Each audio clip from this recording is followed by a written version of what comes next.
Mustang. He bought a brand new Shelby 07, and the guy had never owned a car, only trucks his whole life. So he bought this car.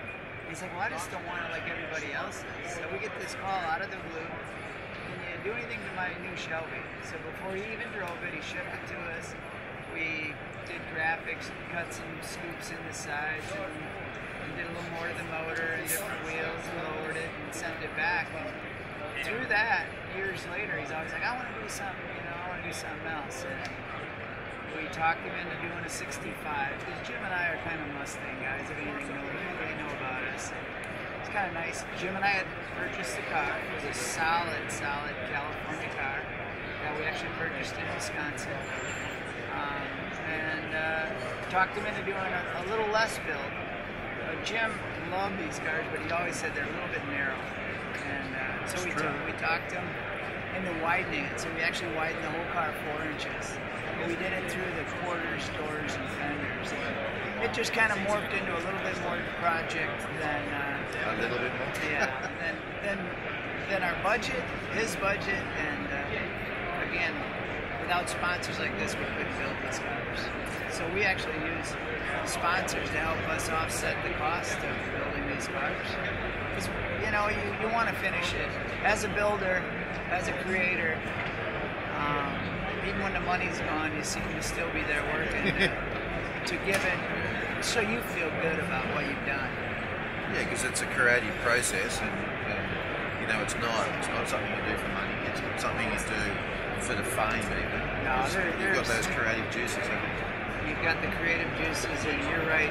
Everybody looks at these high-dollar cars, and there's this image that these high-profile builders or whatever are really knocking the ball out of the park, as far as being rich because they build these high-dollar cars. When truthfully, it seems like nobody believes you, but honestly, unless you do these, you do not make money doing these cars. You always have to have something else to offset. Absolutely. Without you're a machine shop, a paint shop. Absolutely, and we are a collision shop that we offset with this.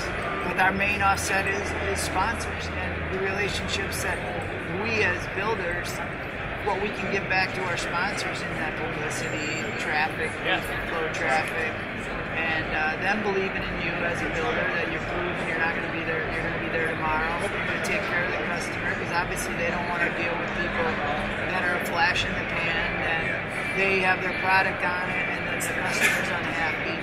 So it's years that these builders work hard for nothing to get to a level where customers or sponsors believe in them and help them along. And in turn, the car owner really receives a lot of the benefit, because it allows us to offset some of the cost and do more labor hours for that.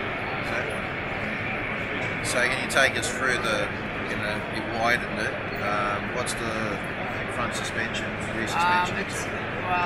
This thing started with an Art-Morse. We ended up getting an Art-Morse chassis for it, full chassis. And we did modify that to get the rails in a different position, because we did widen the car and change. Because originally when we ordered the chassis, it was for a stock 65.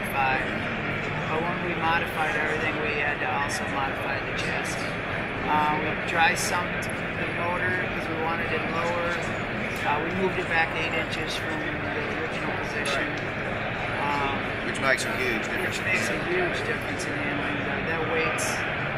And being dry sump, it needed a big tank. We didn't have a good spot for it, so by widening the car, it allowed us to put that tank in the fender, where on a stock one, you're never going to stuff that big tank in there. So again, it's just amazing how one thing leads to another. Everybody thinks you have a vision on the whole car when you start.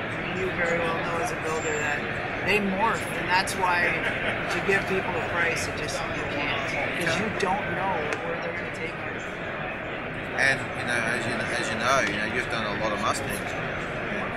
Everyone's completely different, and just because you've done it before doesn't make it any cheaper or any easier. Right. And everybody wants their own. The word custom means one, in my view. So if there's more than one, it ain't custom. That's right. So that's where the money comes in. Well, you've done a beautiful job with this, and the orange is a bit of a departure. It's very if anybody knows any of our work, it's very much of a departure. But the car is called Producer, but his business is called Producer Supply Company, and that's his company colors. Oh, okay. So we tried to tie in his whole company into this car, including the arrow through the Producer. That's what his business card has on it. And who was responsible for the graphics?